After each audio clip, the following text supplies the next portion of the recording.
সংবাদ সবাইকে স্বাগত জানাচ্ছি। আমি ফিরোজ তোহা। শুরুতেই সংবাদ শিরোনাম। পুরোদমে মধ্যপ্রাচ্যে যুদ্ধ চলছে, আর এই মুহূর্তে আমাদের হাতে এসেছে ইসরায়েল ও ইরানের যুদ্ধের ভয়ঙ্কর কিছু গুরুত্বপূর্ণ আপডেট। শুরুতেই জানাবো, ইরাক থেকে ইসরায়েলে হামলার প্রস্তুতি নিচ্ছে ইরান। ইসরায়েলি হামলার জবাবে পাল্টা হামলার ঘোষণা আগেই দিয়েছিল ইরান। এবার জানা গেছে সেই হামলার প্রস্তুতিও নিচ্ছে দেশটি। আর সেই হামলা ইরান নিজেদের মাটি থেকে না চালিয়ে বরং ইরাকের ভূখণ্ড থেকে পরিচালনার কথা ভাবছে। এরপর জানাবো, অল্পের জন্য প্রাণে বাঁচলেন ইসরায়েলি সেনাপ্রধান। ফিলিস্তিনের গাজায় হামলার কবলে পড়েছে ইসরায়েলি সেনাবাহিনীর প্রধান লেফটেন্যান্ট জেনারেল হারজি হালেবি। হামাসের কাসাম ব্রিগেডের সেনারা তার উপর হামলা করে সেখান থেকে অল্পের জন্য প্রাণে বেঁচে ফিরছেন তিনি। এবারে জানাবো, হিজবুল্লাহ নতুন প্রধানকে চিঠি ইরানি কুদস ফোর্সের পাশে থাকার বার্তা। হিজবুল্লাহ নতুন প্রধান শেখ নাইম কাসেমকে চিঠি লিখে সমর্থন এবং পাশে থাকার বার্তা দিয়েছে ইসলামী রেভলিউশনারি গার্ডস কর্পস আইআরজিসি কুদস ফোর্সের কমান্ডার ব্রিগেডিয়ার জেনারেল ইসমাইল খানি। এদিকে ইসরায়েলে আবারও হামলার নির্দেশ দিলেন খামেনি। ইসরায়েলে আবার প্রতিশোধমূলক হামলার নির্দেশ দিয়েছেন ইরানের সর্বোচ্চ ধর্মীয় নেতা আয়াতুল্লাহ আলী খামেনি। আজ এক প্রতিবেদনে নিউ ইয়র্ক টাইম এসব তথ্য জানিয়েছে। এবং সর্বশেষ জানাবো, সিবিএস নিউজের বিরুদ্ধে ট্রাম্পের $10 বিলিয়ন মামলা। মার্কিন সংবাদ মাধ্যম সিবিএস নিউজের বিরুদ্ধে বৃহস্পতিবার $10 বিলিয়ন মামলা দায়ের করেছে দেশটির সাবেক প্রেসিডেন্ট এবং রিপাবলিকান প্রার্থী ডোনাল্ড ট্রাম্প। বিবৃতি খবর প্রচারের অভিযোগে টেক্সাসের উত্তর জেলায় মার্কিন জেলা আদালতে মামলাটি দায়ের করা হয়। আর শুক্রবার 1 নভেম্বর এক প্রতিবেদনে সব খবর জানিয়েছে আনাদুলু এজেন্সি। প্রিয় দর্শক, এতক্ষণ শুনছিলেন সংবাদ শিরোনাম, এবারে বিস্তারিত। তবে তার আগে বন্ধুরা, অনুরোধ থাকবে এই সংবাদটিতে একটি লাইক দিন। এই চ্যানেলে আপনি নতুন হয়ে থাকলে আমাদের সংবাদটি দেখতে দেখতে চ্যানেলটি সাবস্ক্রাইব করে রাখুন, যাতে করে বন্ধুরা আমাদের পরবর্তী লেটেস্ট আপডেট সংবাদগুলো সবার আগে আপনার কাছে পৌঁছে যায়। কমেন্ট করে আপনার মূল্যবান মতামত জানিয়ে দিন বন্ধুরা, আপনি বিশ্বের কোন দেশ থেকে বা বাংলাদেশের কোন স্থান থেকে আমাদের সংবাদটি দেখছেন এবং শুনছেন। আর গাজা যুদ্ধে আপনি যদি নিরীহ ফিলিস্তিনিদের ভালোবেসে থাকেন, কমেন্টে ইয়েস লিখে বিশ্ববাসীকে জানিয়ে দিন। ইরাক থেকে ইসরায়েলে হামলার প্রস্তুতি নিচ্ছে ইরান। ইসরায়েলি হামলার জবাবে পাল্টা হামলার ঘোষণা আগেই দিয়েছে ইরান। এবার জানা গেছে সেই হামলার প্রস্তুতিও নিচ্ছে দেশটি। আর সেই হামলা ইরান নিজেদের মাটি থেকে না চালিয়ে বরং ইরাকের ভূখণ্ড থেকে পরিচালনা করার কথা ভাবছে, এমন তথ্য দিচ্ছে ইসরায়েলি গোয়েন্দারা। দুটি অজ্ঞাত ইসরায়েল সূত্রের বরাত দিয়ে বৃহস্পতিবার অ্যাক্সিওস জানিয়েছে, ইরানের সেই আক্রমণ আগামী 5 নভেম্বর মার্কিন প্রেসিডেন্ট নির্বাচনের আগেই হতে পারে। আর সেই আক্রমণে ইরাকি ভূখণ্ড থেকে আসতে পারে। অ্যাক্সিওসের প্রতিবেদনে আরও বলা হয়েছে, বিপুল সংখ্যক ড্রোন ও ব্যালিস্টিক ক্ষেপণাস্ত্র ব্যবহার করে ইরাক থেকে হামলা চালাবে ইরান বলে আশঙ্কা প্রকাশ করা হচ্ছে।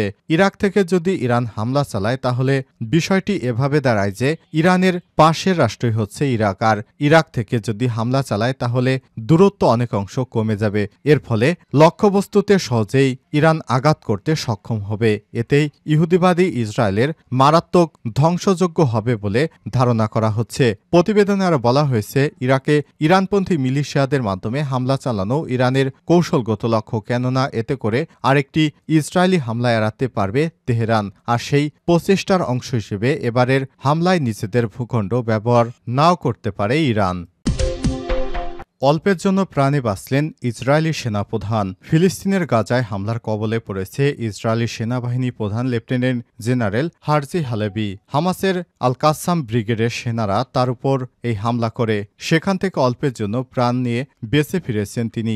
দখলদার ইসরায়েলি বাহিনীর বিরুদ্ধে নিজেদের শেষ রক্তবিন্দু দিয়েও লড়াই করে যাবেন বলে জানিয়েছে গাজার স্বাধীনতাকামী সামরিক সংগঠন আল কাসাম ব্রিগেড। কয়েকদিন আগেই শেষ মুহূর্ত পর্যন্ত ইসরায়েলি আগ্রাসনের বিরুদ্ধে লড়াই করে নিহত হয়েছেন আল কাসাম ব্রিগেডের প্রতিষ্ঠাতা ও হামাস প্রধান ইয়াহিয়া সিনওয়ার। এরপরই যুদ্ধ আরও জোরদার করার ঘোষণা দেয় বাহিনীটি।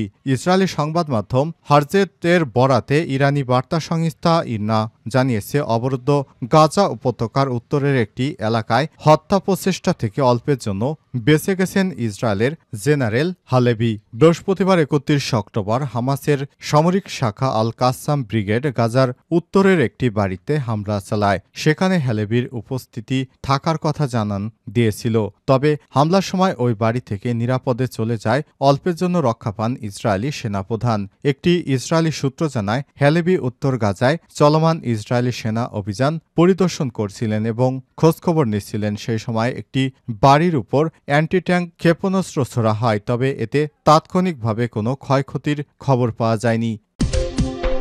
হিজবুল্লাহ নতুন প্রধানকে চিঠি দিল ইরানি কুদস ফোর্সের প্রধান, পাশে থাকার বার্তা। হিজবুল্লাহ নতুন প্রধান শেখ নাইম কাসেমকে চিঠি লিখেছে, সমর্থন জানিয়েছে এবং পাশে থাকার বার্তা জানিয়েছে ইসলামী রেভলিউশনারি গার্ডস কর্পস আইআরজিসি কুদস ফোর্সের কমান্ডার ব্রিগেডিয়ার জেনারেল ইসমাইল ঘানি।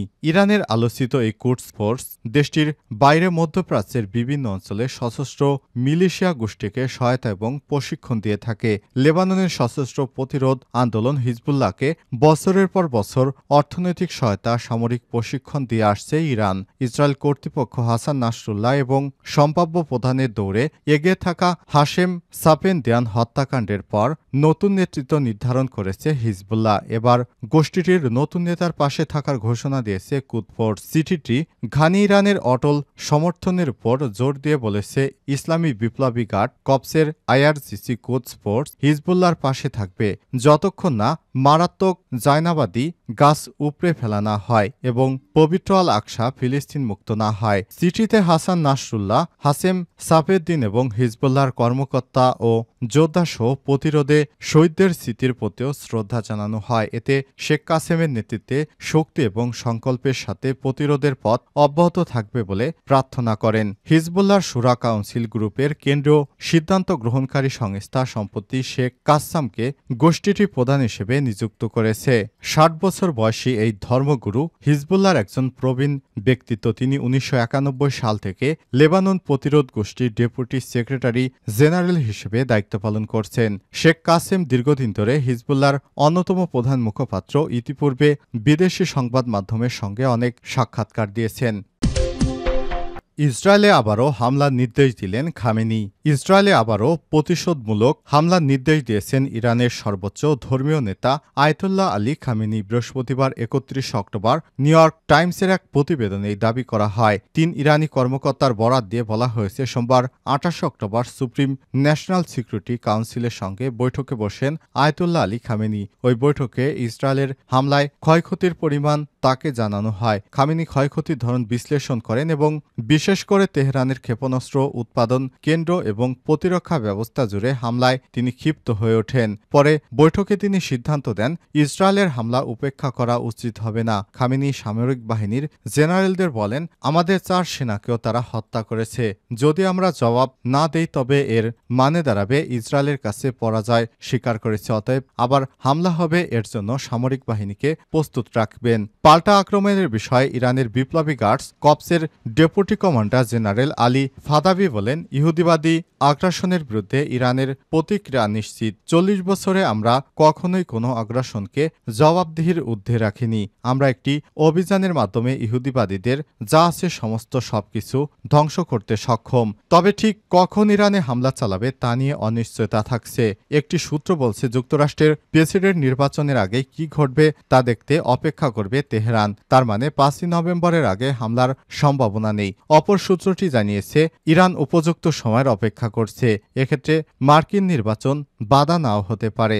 যে কোনো সময় ইসরায়েলের ভূখণ্ডের দিকে ইরানি মিসাইল ছুটে যেতে পারে। গত ১ অক্টোবর ইরান ইসরায়েলে প্রায় ২০০টি ক্ষেপণাস্ত্র ছুড়ে। অত্যাধুনিক এসব ক্ষেপণাস্ত্রের বেশিরভাগই আঘাত হানার দাবি তেহরানের। এরপর চাপা উত্তেজনা রেশ কাটে ২৫ অক্টোবর। ইসরায়েল আচমকা বিমান ও ড্রোন দিয়ে হামলা চালিয়ে বসে ইরানে ভীতসন্ত্রস্ত করে তোলে ইরানকে। তবে আশঙ্কা যে খুব অল্প সময় অতিক্রম অব্যাহত রাখে ইসরায়েল। ইরানের ইলাম এবং খোজেস্তান ও তেহরানের কিছু সামরিক স্থাপনায় হামলার পরই অভিযান শেষ হওয়ার ঘোষণা দেয় তারা। তখন দাবি করা হয় ইরানকে আগেই হামলার তথ্য জানিয়েছিল ইসরায়েল। তবু আক্রমণ ঠেকাতে ব্যর্থ হয় খামেনির বাহিনী। অবশ্য প্রথম ইসরায়েলের হামলায় তেমন কোনো ক্ষয়ক্ষতি হয়নি দাবি করেছিল ইরান, কিন্তু প্রাথমিক বিবৃতি বেশিক্ষণ জারি করে রাখতে পারেনি তারা এ সময়, এবং সময়ের ব্যবধানে একের পর এক সেনা নিহতের খবর আসতে থাকে। সেই সংখ্যা দাঁড়ায় 4 জনে। আক্রমণ শেষে ইসরায়েলি সামরিক বাহিনীর সিনিয়র মুখপাত্র ড্যানিয়েল হাগারি বলেছেন, ইরানে ইসরায়েলের হামলা শেষ হয়েছে, আর হামলা চালাবো না। ইসরায়েল আর হামলা চালাবে না। ইরান চলতি মাসের শুরুতে তেল আবিবে যে হামলা চালিয়েছে তার জবাবে ইসরায়েলি প্রতিক্রিয়া সম্পূর্ণ হয়েছে। এরপর দুই দেশের সর্বাত্মক যুদ্ধের আশঙ্কায় ভাটা দেখতে পাচ্ছিলেন বিশ্লেষকেরা, কিন্তু খামেনির নতুন নির্দেশে পরিস্থিতি দ্রুত বদলে যাওয়ার সম্ভাবনা প্রকট।